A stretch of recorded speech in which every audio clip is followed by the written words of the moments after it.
Hi. Okay, so tonight's blog is, yes, very late. It's probably going to wind up being tomorrow morning's blog, or vlog, sorry, because it's video, not writing. Anyway, um, it's, uh, it's about something um, I didn't realize, actually. So,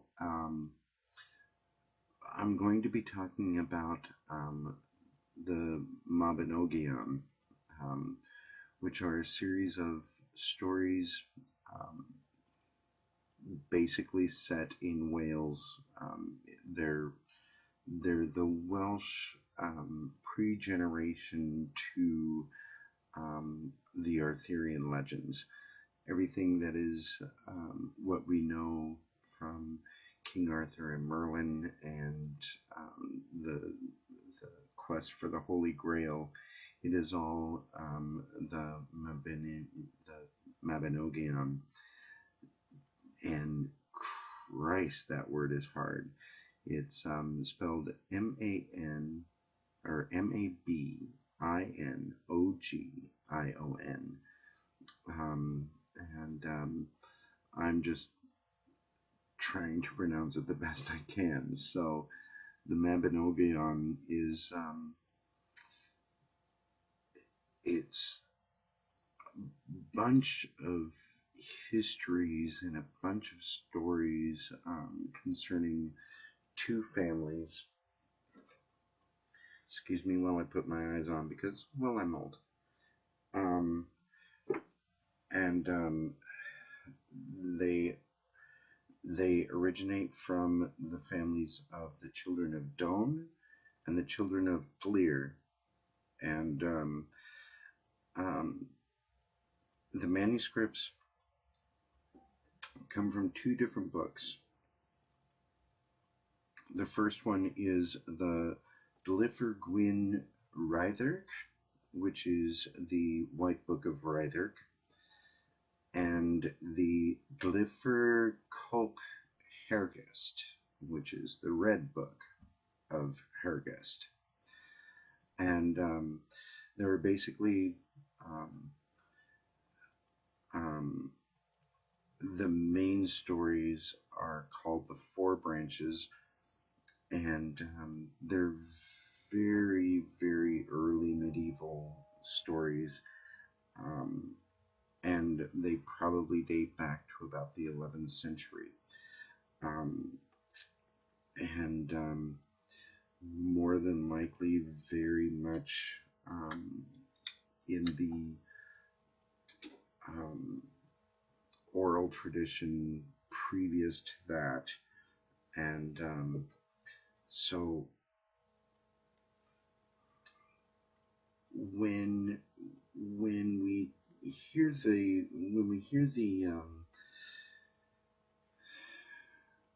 the basic story of this quest for the Holy Grail um, in the Mabinogion, what they're looking for is a cauldron. Um, and I'm looking forward to reading these stories in this book.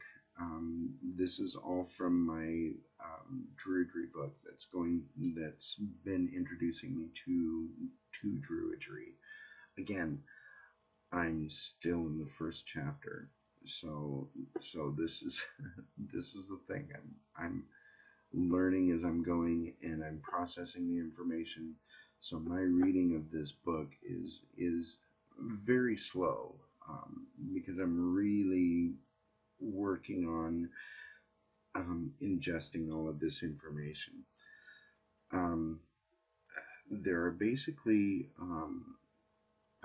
what they call four branches, and they're four stories, and they're called Pwytl, Prince of Dyfed, Branwen, Daughter of Glir, Manawydh,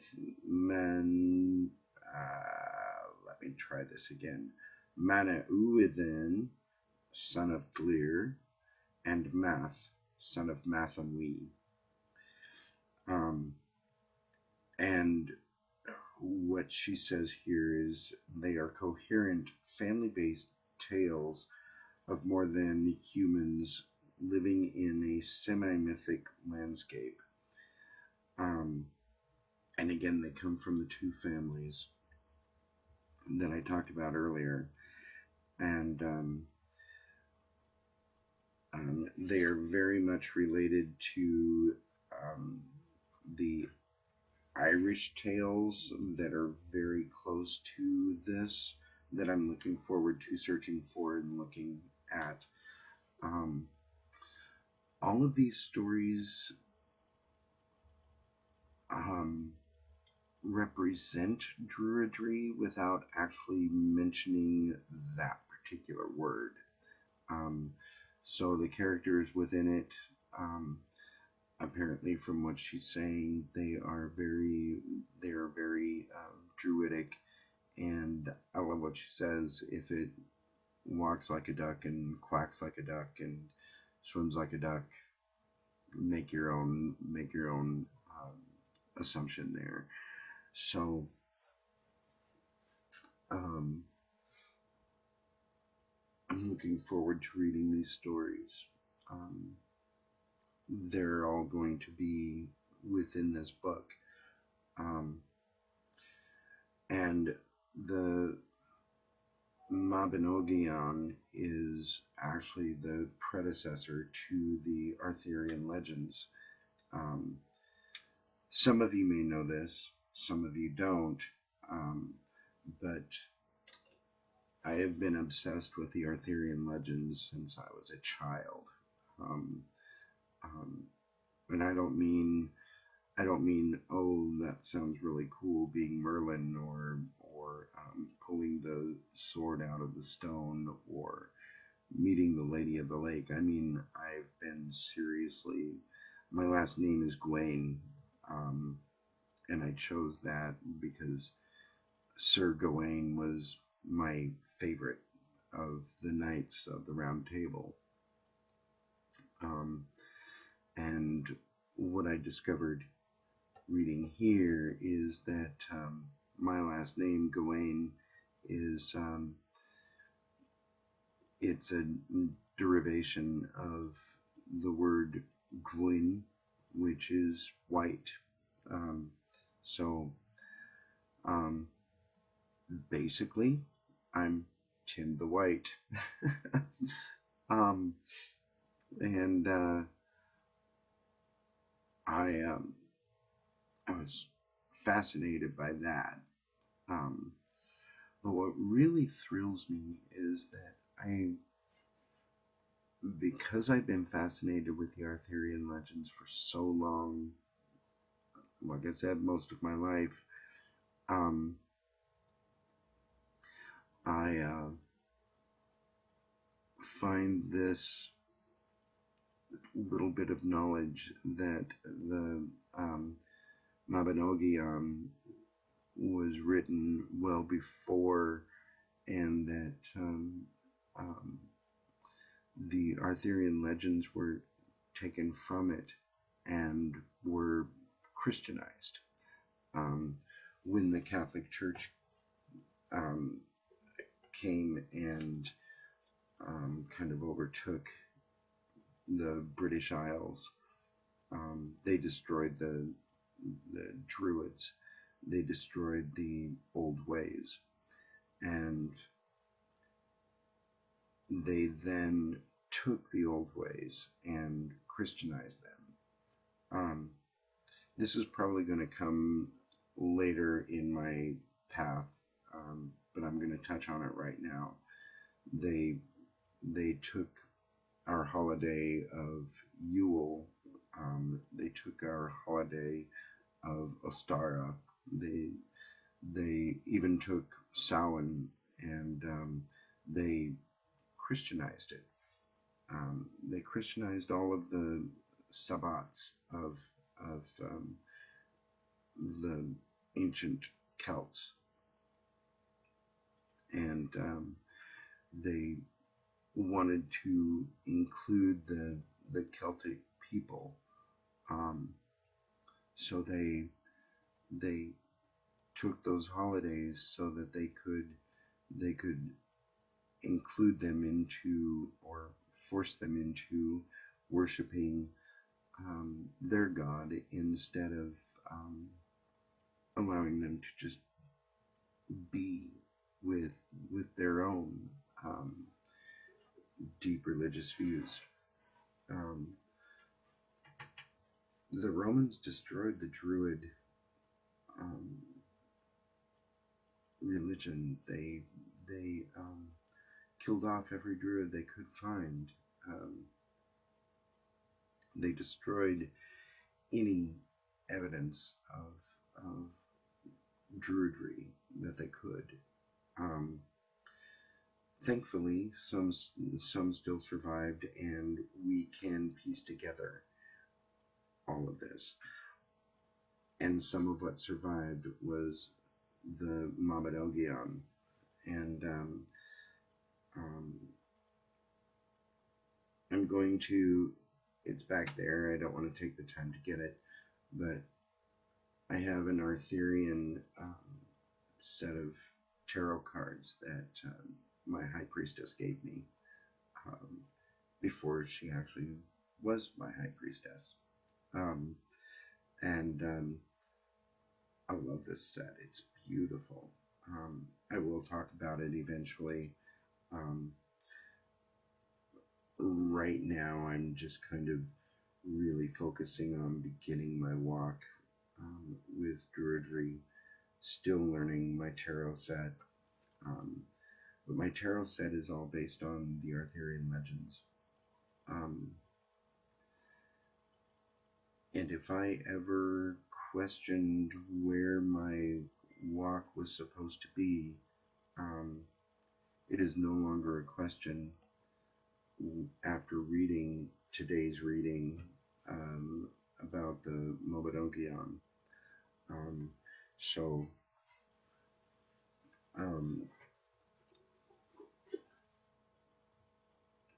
we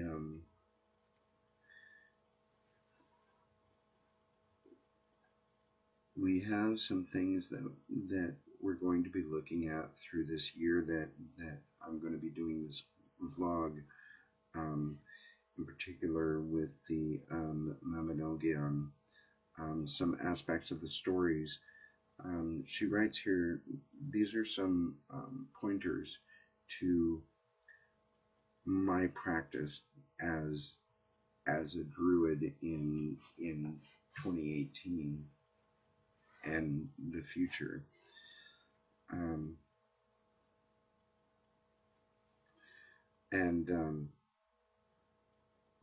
gonna say it here because I think that it's important, and I think it's also important that we all think about this, whether or not we're going to take the path, whether or not you want to take the path of Druidry, or if you just want to follow my path through this next year.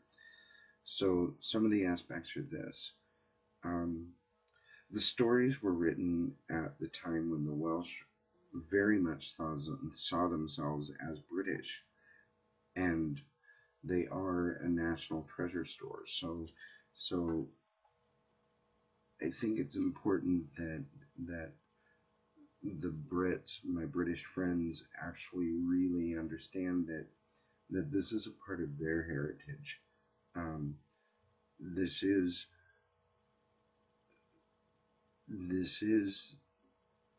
ancient British culture. So it is probably something that I think every British lad and lass should know. The stories contain wonders and magic as part of the character's everyday life, so they are seeing magic and beauty and awesome wonders every single day, which is amazing. Many of the characters practice magic or have a connection to the other world, and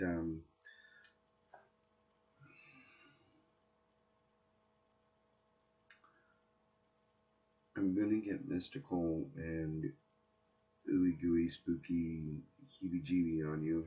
Um, I have always felt a connection with something other than the material. Um, I could cite examples, and I probably will later, but right now, I just know that this is kind of the right path. If this is what the characters experienced um, then, and this is why they're saying um, that they, while they don't say the word druid, why these people are druids or there was druidry being practiced. Um, the other world is ever present as a background character informing the progress of the stories. Um, the fifth one, the worlds frequently overlap, especially at recognized portal places. Um, and she's going to talk about this later, which means that we're going to talk about this later. Um, Gifts exchanges and alliances are made to forge links between the heroes and the denizens of the other world. Not gonna lie, I'm kind of really hoping that that happens to me. Um, and I'm really thinking that it already has. Um, the old man that I sat under and right at his roots gave me this, my wand. I'm so looking forward to seeing this cleaned and a light coat of varnish so that it is preserved, but none of its natural beauty will fade. Um, and the mythic concerns drive the plots, not always to the benefit of the human characters, which to me means that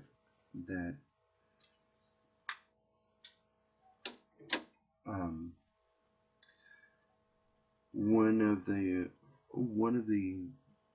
scriptures that we used to use when I was um, Christian and part of the fundamentalist Pentecostal realm was that it rains on the just and the unjust, and this kind of reminded me of that when I read that.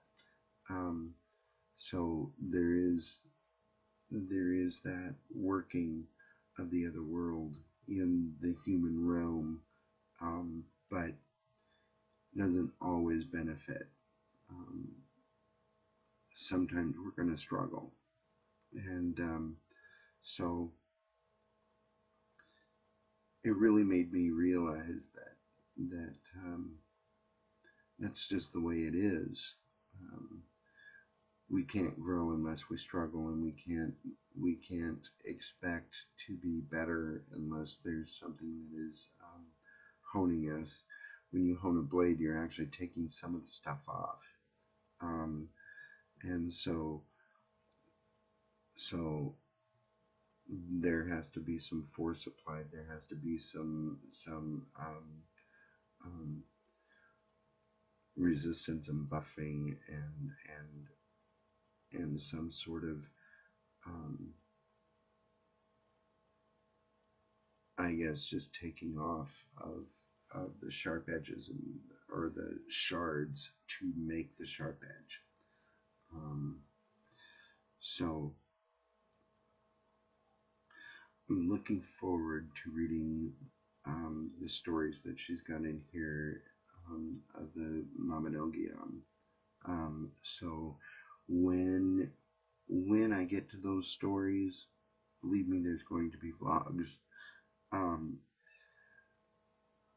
and remember that